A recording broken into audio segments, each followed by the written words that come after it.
sasa hivi tunazungumzia, je, PF3 ni muhimu sana kabla ya kupata huduma ya afya? Hii ni mada ambayo tumeileta baada wa Tanzania kutuma emails na kupiga simu na kututaarifu, bwana tuongee, ndugu zetu wakiumia lazima tuende polisi na kupata ile police form 3 na ndio tuweze kupata huduma ya kwanza. Ni kweli kabisa, watu wanapata shida sana, mwingine anakuta damu zinatoka nyingi, mwingine anazimia kabisa, lakini kuna wajibu unatakiwa abebwe apelekwe mpaka polisi. Afike polisi apate karatasi afu aende wapi? Hospitali. Je, hii ni muhimu sana au? Kwanza labda kwa faida ya Tanzania, PF3 ni nini?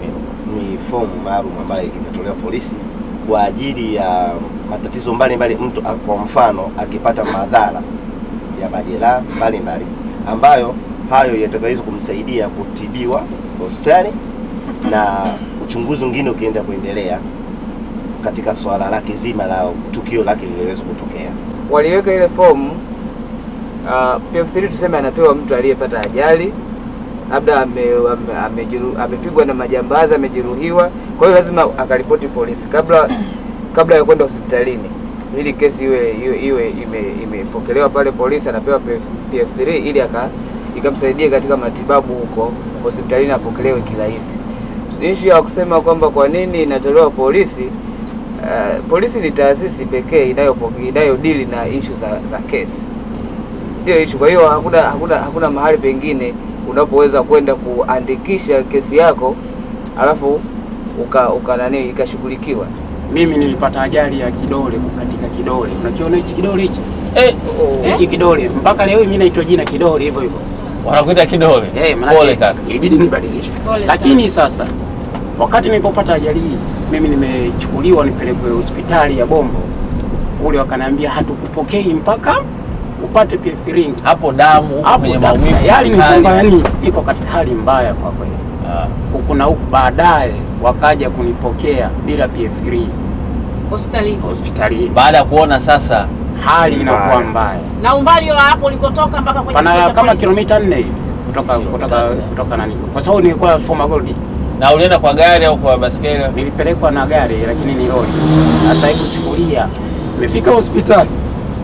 Nimekaa pale si chini ya nusu saa sijapata huduma. Mpaka nipate PF3. Bado nikaja kupata huduma, akanishona hichi kidole, nikarudi tena polisi nikachukua PF3.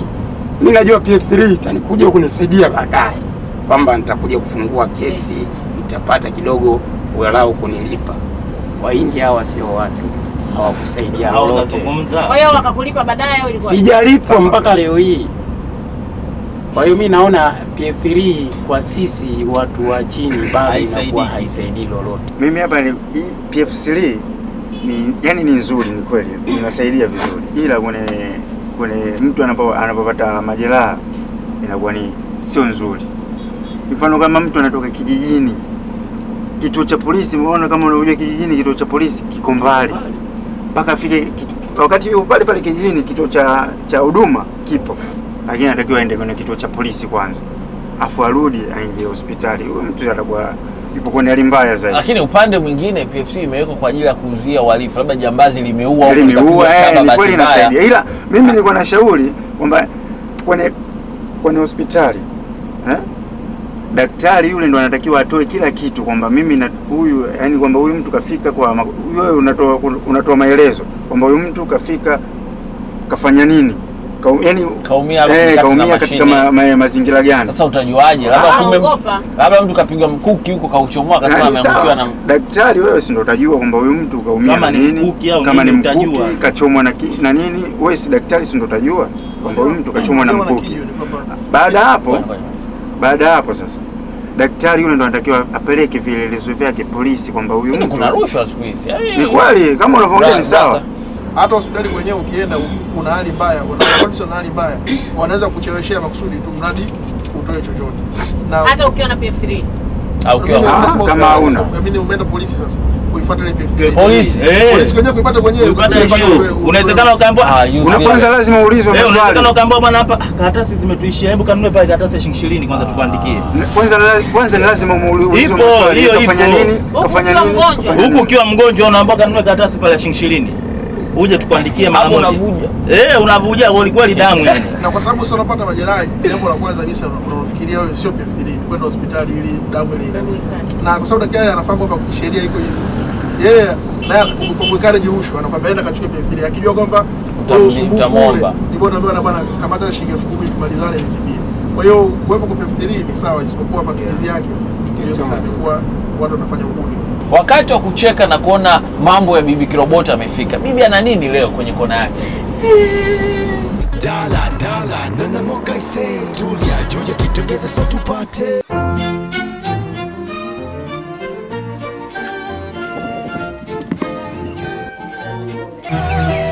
Baba, nimechomwa na kisu. Uko wapi? Tumegombana nyumbani na mwanamke mwenzangu. Sasa mnakuja na PF3? PF3 kutoka polisi. Sina. Pasipokuwa na PF3 hatuwezi tukakutibia. Kwa sababu taratibu zetu sisi za kazi, unapopigwa kisu jeraha kama hili, inabidi tudhibitishe, tupate udhibitisho kutoka polisi.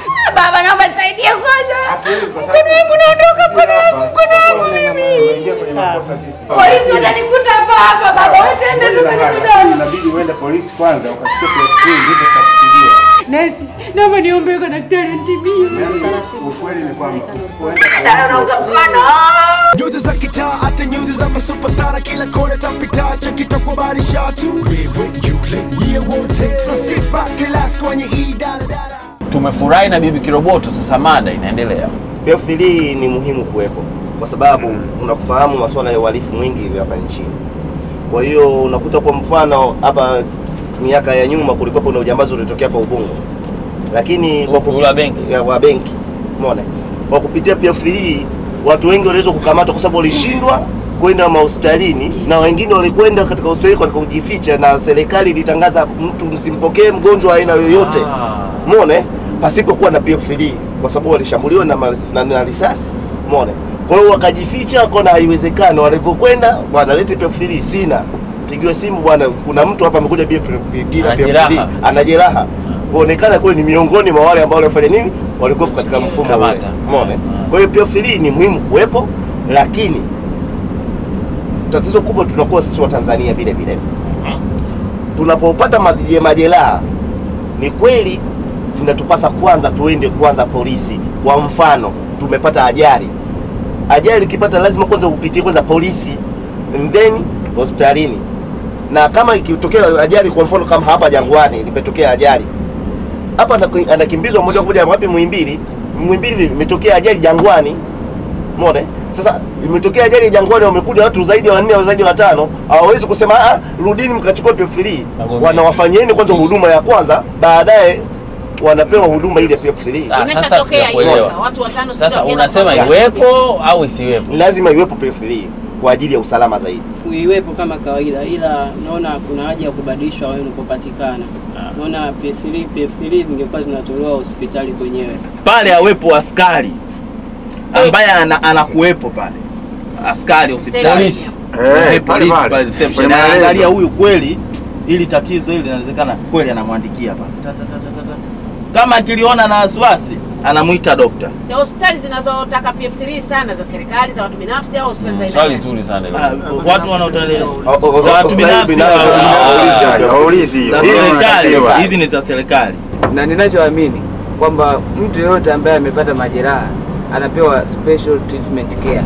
Iwe ni kwa mfano ajali imepatikana hapa, kuna siku hizi kwanza sisi wa Tanzania tunapendana sana. Inatokea gari na mkimbiza polisi faster, anapewa fomu ile, akishapewa ile fomu anakimbizwa hospitali. Isipokuwa tu labda kama kutakuwa na vikwazo kule polisi akishafika vya kuchelewesha ile huduma siipate haraka, hivyo ndio tunasema angalau basi virekebishwe